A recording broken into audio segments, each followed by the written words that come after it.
Augustine Dundos. I'm the director of Foremen. Foremen is a shoe company that specializes in men's high-end footwear. Actually, the idea for Foremen it has taken years of evolution. It started in 2004, mostly like a hobby. I loved traveling a lot back then, so I could see very good shoes, and I was like, you know what, I could be bringing back some of these home and be selling. So over the years, I could just bring different brands, and before you knew it, come 2018, I was like, actually, this thing can work as a full business venture, and that's when now it became a full-blown shoe company. There's a big space left for men. I cannot say that also women, there's no gap, but I felt like at that moment I understood men's fashion better. So at least when I went in with a specific goal in mind, and I saw how the avatar man should look in my head. You see, Foremen, we don't sell other people's shoes. Foremen is a shoe line. It's not like we bring, it mostly started by bringing other people's shoes, until one person asked me a question, are your shoes original? Then I looked around, I was like, actually, that's a very, very good question. Because if you look at most of our online stores, they sell fakes. All our shoes, you'll see big names like Louis Vuitton, like Tom Ford, but they're never original. All of them we know are fake. So I wanted to put that power in my hand. I wanted to create something that is Kenyan, but has an international flavor in it. That's when the idea of full Foremen came out. From the packaging, from the branding, and you can see from every point of touch we put on it, we wanted it to have an international taste. Entrepreneurship was inborn in me. I started selling sweets as early as class 2. I could sell brooms. I could see hawkers selling brooms. I was like, these brooms, is this the grass that we have in the backyard? So I could go cut the grass, make my brooms, and sell to the neighbors. And slowly by slowly, that's how the entrepreneurship grew in me. So it's not that something like I sat down and thought about it. It's always been in me. And thanks to my mom, my late mom, God bless her soul, she really believed in me, and she really put that psychology that you can do business. So back then she could sell mandazis. She could rather make mandazis and chapatis, and it was my duty to sell them before I rushed to school. And that was like class 3, 4, 5. So yeah, we go a long way back with entrepreneurship. I can't remember exactly the moment the name came, but I know why I chose the name. I wanted a name that had an international feel in it. Because I thought of local names, but I thought that would be so limiting. I wanted people, when they see the name Foremen or the brand Foremen, they will not tell exactly where it's from. I wanted to compete with all the international names out there in the simplicity, in the modernism, and also in the classy touch. And that's why even we put the symbol greater than next to it, because it's just as good and as excellent as all the big brands out there. That's why we put the math symbol greater than next to it, to symbolize that whoever wears these shoes is greater than all his circumstances. Raising funds from a venture, actually I've never really done a full-blown raise, because from the seed that we did like 5, 6 years ago, that's all that we have ever done, and that's all just bringing in 2 or 3 friends. But going forward now, this is when we want to really spread our tentacles. Now this is where the real onboarding of capital will come in, and we look forward to that. Initially what I could do, I could just buy maybe 5 to 10 pairs, stuff in my suitcase, and come with them. This happened for quite a significant time, because you know, back then we still did not know where e-commerce was heading. Many things started falling into place slowly by slowly, because back then all I could do is just sell on my personal Facebook page. But Instagram did not come or did not mature till a few years later. That's when I actually realized, actually this thing can really work. What really drove me into that, because Tanzanians really picked up Instagram way much faster than Kenyans. So I asked a celebrity from that side, you know what, I have this brand in Kenya and you have a strong name, maybe we could do a collaboration and see how it works. And he was up for the idea, and upon trying it and we saw the impact, I was like, really this thing can really work. Because if you compare Tanzanians' purchasing power and Kenyan purchasing power, ours is definitely way bigger. And I knew it was just a matter of time before we really embraced this Instagram. And I wanted to be at the right place at the right time. Because even if you see, like, back then, just having an e-commerce shop will cost you hundreds of thousands, if not millions of shillings. Just to have a front store that you could purchase, make payments, it was almost not heard of until the likes of Shopify came into place. In fact, I saw Shopify for the longest time. I was just never curious to know, or rather I did not know what exactly it meant. But as soon as I knew about it, everybody around me was like, wow, your website is so good. How did you make your website? I was like, okay, this thing has just been online for quite a long time. And that's how it took off. The shop is purely online. You'll find out, I mean, you'll realize many companies that started brick and mortar have kind of struggled to transition into e-commerce. Because e-commerce is way deeper than people think it is. There's so much maths and psychology behind it. It's not just a matter of placing your online store and people will buy. You have to understand the SEO. You have to understand the purchase psychology of people. And all this, if you run a physical store, you'll never be aware of. That's why I really wanted to perfect our e-commerce store first before now we move into brick and mortar. And as you know, COVID came and it really changed things up, mixed things up maybe for the better and for the worse of it. A successful customer base is built on three things: a good product, good branding, and good marketing. Once you have those three, I believe you can really, really go far. Because if you have a good product but you have no good branding or good marketing, nobody will hear about it. If you have a good branding but poor product, your retention will be very low.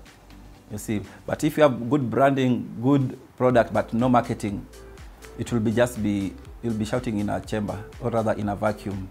So once you have those three entities, I think it will be assured to be a success. And not forget, very excellent customer relations.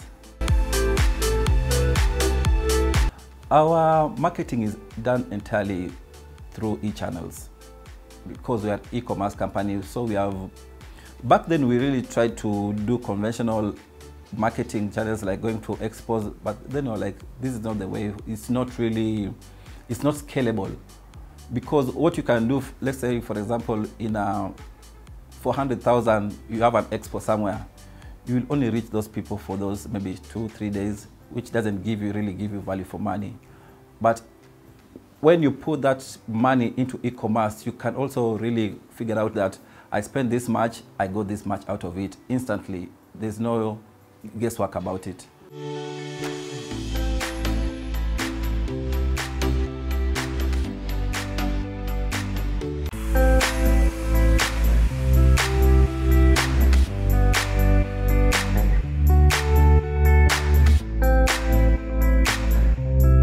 Success is not really a destination, it's a journey.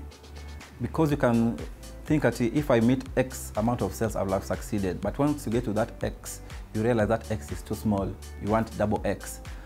So it is a continuous process. But once you know that you are on the right track, you are hitting your targets, you are hitting your margins, that to me is a good success, regardless of the size.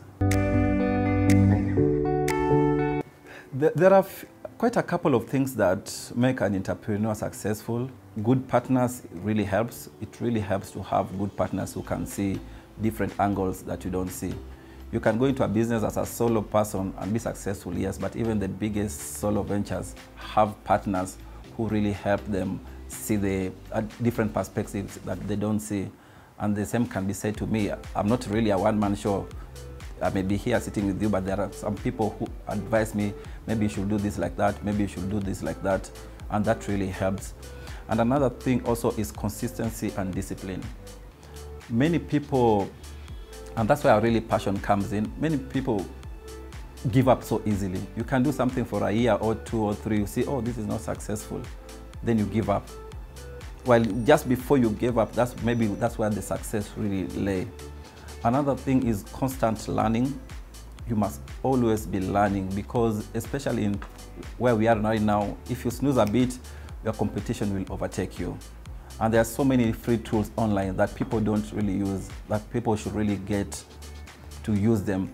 Like, let's say if you just improved 1% every day, but the end of the year that's more than 300%. And that's all you need, just constant gradual improvement. Okay, one of the biggest challenges is capital. Many good ideas fall before they really take off because they run out of cash and they cannot access capital. And that's usually, especially in these up and coming countries, you can see them over and over again, very many ideas come and fall.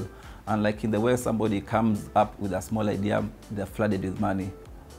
That cannot be the side of Kenya. Kenya, you can even come up with a new way of launching a rocket, but before you get access to capital, it will be really a challenge. But all in all, you must know when to pivot. Like even us at Foremen, we have really had to pivot a few times, especially during the COVID. You know that the COVID was like, that was, what can we say? It was a baptism by fire. We really had to go through it all during that time. But I can say we are happy that we came through it, even though scratched, but even better than what we had. It was a very good learning experience. The entrepreneurship in Kenya, especially in e-commerce, is the high cost of logistics. Especially just getting an item to a client can be a bit costly. And I hope over time those prices will reduce, and that's what because you see, like us at Foremen, we usually guarantee we won't pay an extra once you buy our shoes. Regardless of where you are in the country, we'll cater for all the costs of that shoe getting to you. But as you may know, it may fluctuate once in a while. Like you don't know which supplier will increase the prices, and those are just the challenges that we have to face. My biggest advice was somebody starting a business, don't be too rigid. You may think you know what you want, but when need arises, be flexible, because you can never know it's so easy to underestimate what you can do in 5 years and overestimate what you can do in 1 year. So when that 1 year comes and you have not achieved your goals, you must be very flexible on how you face that challenge. Because trust me, until you get into the pan, you don't understand how hot it really gets. The good thing about Foremen, we have really tried to place ourselves into the future than the present, because as we know, more and more shopping is becoming online. Right now, many people, like for us, we always advise people to go right into our website, www.theforemen.com, make a purchase. It's so simple, no much obstacles. Even from the payment, you have even a payment. You can, if you are within Nairobi, you can pay cash on delivery. But as you know, we always also give people different ways of making orders. You can simply DM us or WhatsApp us. But I know over time we'll appreciate, or if we saw people just making us, and I know that's where we are heading to, make purchases directly online. When it comes to sizings, we understand our products very well. So if whoever makes an order, say within Nairobi, during delivery we'll go with a size or two just to try out. Because some fittings may be small, some may be large, some may be actual sizes. For those people who are out of Nairobi, we always have a free exchange. Like if we ship it to you and it's a size big or size small, but we always ask you questions just to guide us on what the right sizing will be for you. Like if you're a flat foot, if you're a wide foot. So once we understand those different dynamics, we can be able to ship for you the right shoe. On social media, you can find us on Instagram. Our handle is called The Foremen. Foremen is F-O-R-E. On Facebook, we are also very present on Facebook. But even on our website is www.theforemen.com. Those are our biggest selling points, and those are our biggest portfolios that we share out there. E-commerce, the growth potential is exponential. It's maximum. A physical store, you can be tied to one location, and anybody to reach you has to come way further to get to you. But on an e-commerce, you can really reach as many people as possible, and you can build many relationships. One thing about us, we have really built many relationships with our clients, even though we have never seen them. We talk like we are friends. We discuss issues like we are friends. But funny enough, we have never even seen 99% of our clients. We've never seen them face to face, but we really built relationships throughout the years. Like most of our clients tend to be return clients, which is a very, very good thing. It really makes you know that you are doing the right thing. If you have a low retention rate, you know something is very, very wrong. Our market is quite sizable, but I feel that we have yet to really explore, because we get a lot of emails from people from like our neighboring countries, Uganda, Tanzania, South Africa, like, when are you bringing your store to our countries? But you know, before you make that growth, you must really make the maximum use of your local market. And in Kenya, I still feel like we are scratching the surface. People may see us and feel like, oh, you're the biggest thing out there. But in terms of the market size and our Nini Sofa Cup, I think we still have a long way to go. I see Foremen dominating East Africa. I see, especially this will come very fast once we get a good strategic partner. I see us opening, and this is our vision, to open starting this year, to open a store in every major town in Kenya, from Nairobi, Mombasa, Kisumu, Eldoret, then spread towards East Africa within the next 5 years. I know it's a great ask, but nothing big ever comes from a small thinking. Our shoes are mostly made by, we are inspired by our clients. Our clients, you know, when we started out, I used to make shoes that I thought I liked or clients would like. And it took me a long time to figure out I should not make what I like, I should make what clients like. And over the time, some things are just good at their time. You can be very stubborn, oh, clients will like this, clients will like that, but clients like this and clients like that. And over time, I think that I should have listened to them much earlier. I started listening to what the clients really liked. And that's before, like if we did that maybe into the second year, things will have been different, but I'm glad we knew it when we knew it. So how do we design them? Some will do them in-house, some will do in conjunction with our factories. They'll tell us we have this design, then it's up to us to say, no, make a change here, make it in this color. So everything comes down to us. Or at times a client may ask, you see most clients on our website can share with us photos. Oh, can you make this, can you make that? So we have a catalog of those issues that our clients ask. And once we see like there's a pattern, everything in the world, there's usually a pattern. Or you see like they like this thing brogish, they like it maybe black stitched, they like it maybe in a monk strap. So we try to fuse all those requests and make the shoes. And even coming to the namings, we tend to name most of our shoes after our clients. And even if the female will tell them what would we like to name our shoes. Like for example, this is called Tori. This is called Tori. Tori is one of our best clients.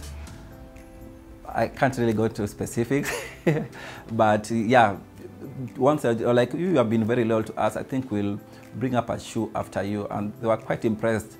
We have Sir Steven the same ways.